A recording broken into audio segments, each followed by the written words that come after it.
Kumusta at salamat sa muling pagbisita. Ngayon susuriin natin ang isa sa pinakamabangis na kuwento sa kasaysayan ng pananalapi, isang kuwento ng ambisyon, panlilinlang at libu-libong tao na naloko. Ang tinutukoy ko ay si Charles Ponzi. Sino nga ba ang taong ito? Ipinanganak si Charles Ponzi sa Italy noong 1882. Hindi siya mayaman at hindi siya galing sa pamilya ng mga malalaking negosyante. Lumipat siya sa Amerika noong 1903 na walang dala kundi malalaking pangarap, sa totoo lang. Gusto niyang yumaman ng mabilis.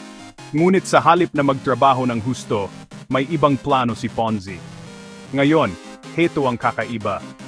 Ang bagay na pinagkakakitaan niya ay hindi isang tunay na negosyo o isang henyong imbensyon. Ito ang tinatawag nating Ponzi scheme. Sa madaling salita, nangako si Ponzi sa mga tao na dodoblehin niya ang kanilang pera sa loob lamang ng 90 araw. Paano? Sabi niya, nakahanap daw siya ng butas sa mga tinatawag na International Postal Reply Coupons, isang paraan para kumita sa pagkakaiba-iba ng halaga ng pera. Mukhang komplikado, di ba? Pero sa karamihan ng tao, parang madaling pera lang. Ang catch, walang magic investment, walang sikretong merkado. Kinuha lang ni Ponzi ang pera mula sa mga bagong investor at ginamit ito para bayaran ang mga naunang nag-invest. Yon lang. Pinagmukha ng scheme na panalo ang lahat sa simula. Ang mga unang nag-invest ay talagang nabayaran, kaya mas mabilis kumalat ang balita. Pumila ang mga tao sa labas ng kanyang opisina. Maging ang mga matatalinong negosyante ay sumali. Gusto ng lahat ng bahagi ng aksyon. Ngunit heto ang tungkol sa mga scheme na tulad nito. Hindi sila nagtatagal. Palaging mas maraming pera ang lumalabas kaysa sa pumapasok. Noong 1920, isang reporter na nagngangalang W.B. Hartz ang nagsimulang mag-imbestiga. Napagtanto niya na walang paraan para ang ideya ni Ponzi sa coupon ay talagang makapagbigay ng ganoong kita. Kumalat ang balita. Nagpanik ang mga tao.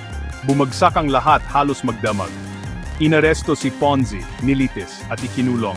Kaya ano ang naiwan niyang pamana? Well, ang kanyang pangalan ay nabubuhay sa tuwing may nagsasalita tungkol sa isang Ponzi scheme. Ito ay nagmula sa kanya. Maraming nanggaya simula noon at sa totoo lang, lumalabas pa rin ang mga scam na ito ngayon. Ang aral, kung ang isang bagay ay parang napakaganda para maging totoo, malamang ay hindi.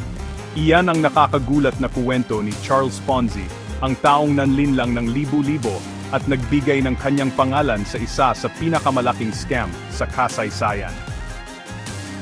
Salamat sa pananatili. Maging matalino at huwag hayaang lokohin ka ng sinuman sa mga pangako ng madaling pera. I-like at i-subscribe para sa higit pang mga kuwento mula sa nakaraan at magkita-kita tayo sa susunod.